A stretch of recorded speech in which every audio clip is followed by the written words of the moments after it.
Hola, hola, soy Nejiret Galarza y esto es Cartas para quienes cruzaron fronteras.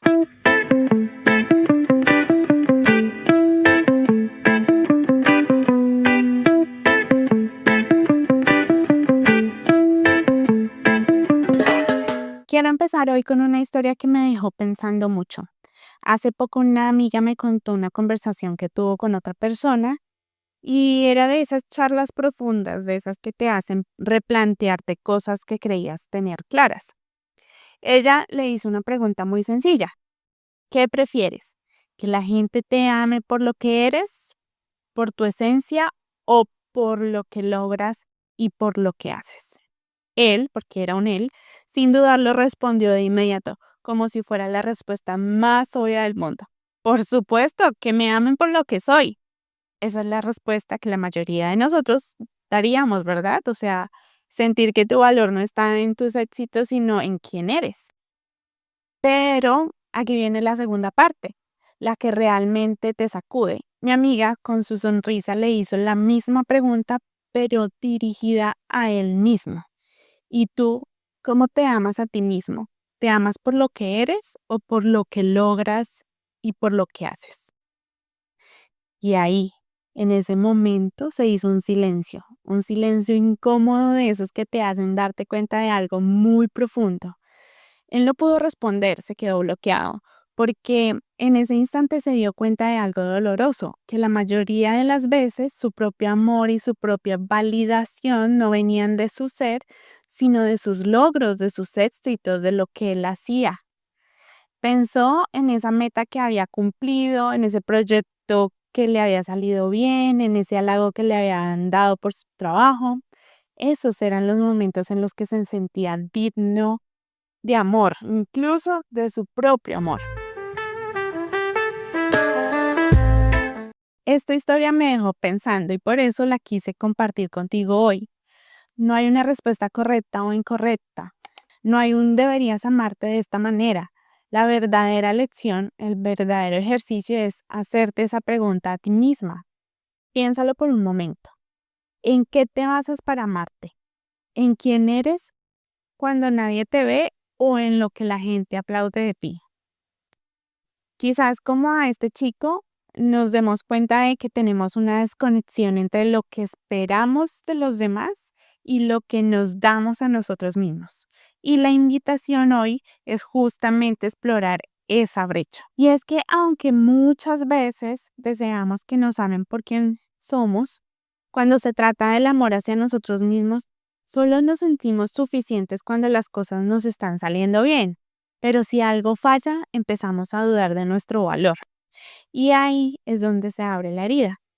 En el viaje de la migración, esa herida se siente de forma cruda y profunda. Es como si la vida te quitara el suelo que pisas para obligarte a mirar qué hay dentro. ¿Qué es lo que realmente te sostiene? ¿A qué me refiero? Yo recuerdo que cuando migré, llegué sin el idioma y sin mi carrera homologada. Tuve que trabajar en cosas que jamás habría imaginado en mi país. Y eso sin duda es muy difícil, no porque no lo podamos hacer, sino porque en nuestro país teníamos un estatus, un título que al migrar se desvanece y eso le pega durísimo a la autoestima. Hubo muchos momentos de duda, de sentir que en mi país yo era alguien, pero aquí, sin ese rol, ese título, ¿quién carajos era yo? Y en mi mente aún resonaban esas estructuras que me protegieron de pequeña. Si me porto mal o fracaso, soy un problema. Si cumplo, si lo logro, si no doy guerra, me quieren y me celebran. Y al verme sin ese piso, reducida a la extranjera que no sabe ni cómo expresarse, entré en un dilema emocional muy fuerte. Una lucha no solo con el entorno, sino con mi propia historia y con la creencia de que aprendí de si no lo logras no vales, y esto es súper agotador. Desde que éramos niñas nos enseñaron que el amor era algo que se tenía que merecer, como si el cariño fuera una moneda que se ganaba siendo buena o complaciente. Recibiríamos aprobación si éramos buenas alumnas, si apoyábamos, si éramos las mejores. Nos mostraron que éramos dignas de aplausos si lográbamos las cosas. Tal vez escuchaste frases como, ¿por qué no puedes ser más como tu hermano o tu hermana? Mira, tu prima, ella sí sabe hacer bien las cosas. Ah, sacaste un 8. Ah, pero fulanita sacó un 10. Qué bien, estoy orgullosa de ti, has ganado. A veces se nos decía también cosas como, si quieres ser alguien en la vida, tienes que estudiar y esforzarte. Esta frase suena muy motivadora, pero lleva una amenaza muy silenciosa. Si no lo logras, no vales.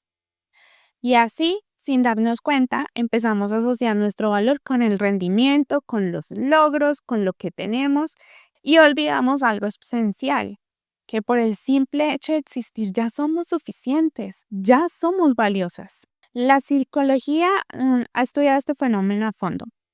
Existe un concepto llamado autoestima contingente, que se refiere a que cuando basas tu valor en cosas externas como tu rendimiento, tu imagen, la aprobación de los demás, tu amor propio se vuelve frágil, como una montaña rusa, que te sientes súper valiosa cuando todo va bien, es decir, cuando vas en subida, pero si algo falla, sorry, caes en picada.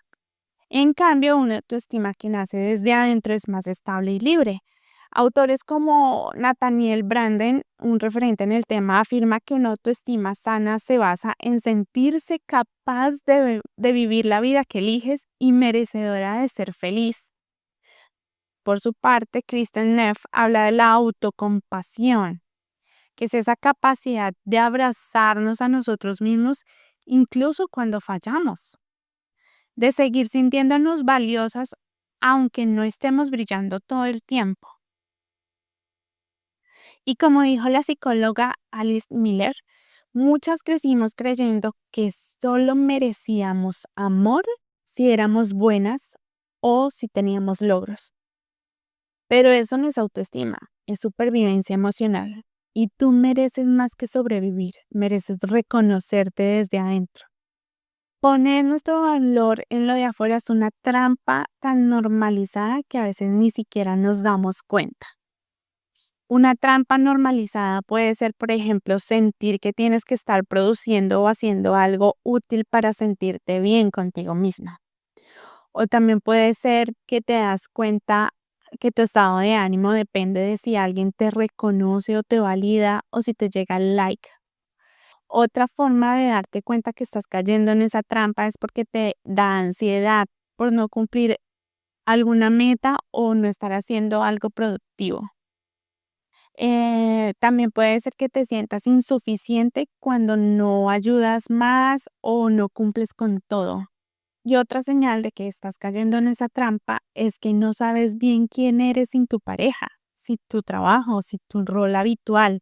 Incluso buscas esa validación en las redes sociales. Reconocer que vives en alguna de estas señales no es debilidad, es una herida que muchas estamos sanando. A mí, la migración no solo me cambió el paisaje, me hizo renacer, me desarmó, me quitó los roles, me quitó las seguridades que yo creía que me definían. Y en ese vacío me encontré de nuevo. Aprendí a construir mi valor no desde los escombros de lo que fui, sino desde la esencia indestructible de quien siempre he sido.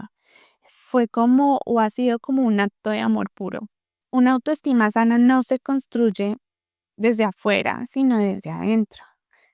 Tu valor no depende de cuántos títulos tienes, cuántos me gustas recibes o qué tan perfecta te ves en redes sociales. Tu valor es un regalo que te fue dado al nacer. Es tu esencia divina, la luz que brilla en ti. No tienes que ganártelo, solo tienes que recordarlo. Lo que eres, aunque a veces lo dudes, ya es valioso y suficiente. Y a veces te dicen, ámate a ti misma o recuerda tu valor, pero no te dicen cómo. Mira, para mí volver ha sido un camino largo, pero profundamente valioso. Yo he hecho, bueno, y sigo haciendo muchas cosas para reencontrarme con mi valor y mi esencia. Y aunque muchas veces he flaqueado, aunque la vida me sigue poniendo en situaciones donde vuelvo a levantar muros para no sentirme herida, cada vez me siento más cerca de esa versión de mí que se acepta, se acompaña y se ama. Y te quiero compartir qué he hecho yo, como el paso a paso de lo que yo he hecho. Lo primero que hice fue medir mi autoestima, porque lo hice de primeras, porque eso es como cuando vas al médico y necesitas saber cómo tienes el azúcar. Entonces, pues vas y te mides, te haces un examen de glicemia para medirte. Entonces, eso fue lo primero que hice. Hice un test de autoestima. Y lo he hecho no para juzgarme, sino para mirarme con honestidad. Me sorprendió lo que descubrí y desde entonces lo uso como mapa para seguir sanando. Cada pregunta es como una pista de lo que puedo sanar. Si tú también crees que algo dentro de ti se ha desconectado, puedes hacer ese test. Yo puse uno en mi página web y si lo deseas podemos conversarlo juntas. Luego de hacer mi test, me hice una lista de cualidades, sin mencionar los logros. Busqué un espacio tranquilo y con una hoja en blanco.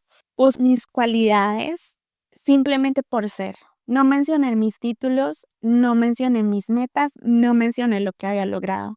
Solo escribí cosas como soy empática, soy leal, soy curiosa, soy alegre, tengo la capacidad de levantarme, soy resiliente y pensé en esos momentos donde eso se manifestó, aunque a nadie lo haya notado.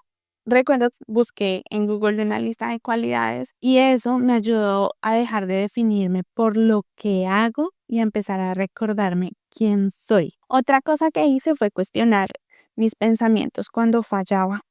Me di cuenta que tenía pensamientos automáticos como decirme, es que soy tonta o no, es que yo no puedo hacer eso. Entonces decidí parar ese pensamiento y respirar. Los escribí y luego los empecé a cuestionar. ¿Quién dijo que era tonta? ¿Estoy 100% segura de que yo soy tonta? ¿Estás 100% segura de que no puedes? ¿Realmente eres tonta por olvidar algo? ¿O no será más bien que estás cansada? Yo le diría tonta a una amiga, yo le diría tonta a una persona que amo. Este ejercicio me ha ayudado a no creerme todo lo que pienso, a no creer que todo lo que pienso es verdad, especialmente cuando mi mente se activa desde la herida. Otra cosa que hice y que me pareció súper linda cuando la hice fue visualizarme cuando yo tenía 8 años y le escribí una carta a mi yo de cuando tenía 8 años, recordándole que no tenía que hacer todo perfecto para merecer amor. Recuerdo que esa carta la escribí y le dije, no tienes que demostrar nada para que te quieran, no eres responsable de todo, eres suficiente incluso cuando no haces nada. Tienes derecho a equivocarte y no pasa nada malo, por el contrario, vas a aprender e igual te van a seguir queriendo. Y eso fue tan sanador porque muchas creencias que aún me limitan nacieron ahí, en esa etapa. Y por fin, alguien, yo misma, le estaba hablando con amor a esa niña de 8 años. Y ese ejercicio no se quedó ahí, ese ejercicio fue un poco más allá porque grabé con mi propia voz esas frases que me hubiese gustado escuchar en ese momento y cuando estoy en momentos que siento que me estoy cayendo, hago mi meditación con mis propias palabras y me vuelvo a decir lo que quería escuchar o lo que quiero escuchar y realmente es mágico, es un ejercicio súper lindo, súper lindo. Y en mis meditaciones también me repito mucho esta frase, soy valiosa simplemente por existir, me amo, yo sí puedo. Me siento en silencio, cierro los ojos, repito una frase por unos minutos, no digo que lo hago todos los días porque no, pero sí muchas veces. E incluso durante la respiración mi mente a veces se va a otras cosas, pienso en otras cosas, pero trato siempre de volver a mi centro. Incluso en las noches antes de dormir hago 2 respiraciones conscientes y digo, gracias Dios por este día. Y así finalizo mi día, porque quiero que esa verdad se quede grabada dentro de mí, más fuerte que las exigencias o el miedo que nos acompañan a diario. Este camino no es perfecto, yo tampoco lo soy, pero cada vez que me elijo amarme desde mi esencia, incluso cuando flaqueo, estoy dando un paso más hacia una versión mía que quiero ser. Y eso para mí también es sanar. Si hoy te quedas con una sola idea de este episodio, espero que sea esta, que tu valor no depende de lo que haces ni de quién te elige. Tu valor ya está en ti. Y cuanto antes lo reconozcas, más libre, más auténtica y más tú misma vas a poder ser. Gracias por acompañarme y para terminar te invito a hacer algo simple pero poderoso. Coloca tu mano en tu pecho, siente tu respiración y repite conmigo. Mi valor no se negocia. Mi valor ya está en mí. Soy suficiente. Espero esta historia haya llegado a tu vida en el momento oportuno. Sé que a veces sientes que te estás desmoronando y créeme, entiendo lo difícil que puede ser sostenerse en estos momentos. Quiero que sepas que estoy aquí para escucharte, para acompañarte, para sostenerte cuando más lo necesites. Y si crees que tu historia también puede inspirar, sanar o acompañar a alguien más, te invito a compartirla conmigo. Tengo un espacio especial para recibir historias reales, de esas que tocan el alma y nos recuerdan que no estamos solos. Puedes escribirme directamente a mi página web nechiretgalarzacicóloga.com. Porque aquí, en Cartas para quienes cruzaron fronteras, nos leemos, nos acompañamos, nos escuchamos y sobre todo nos recordamos que no estamos solas. Con cariño, Neji.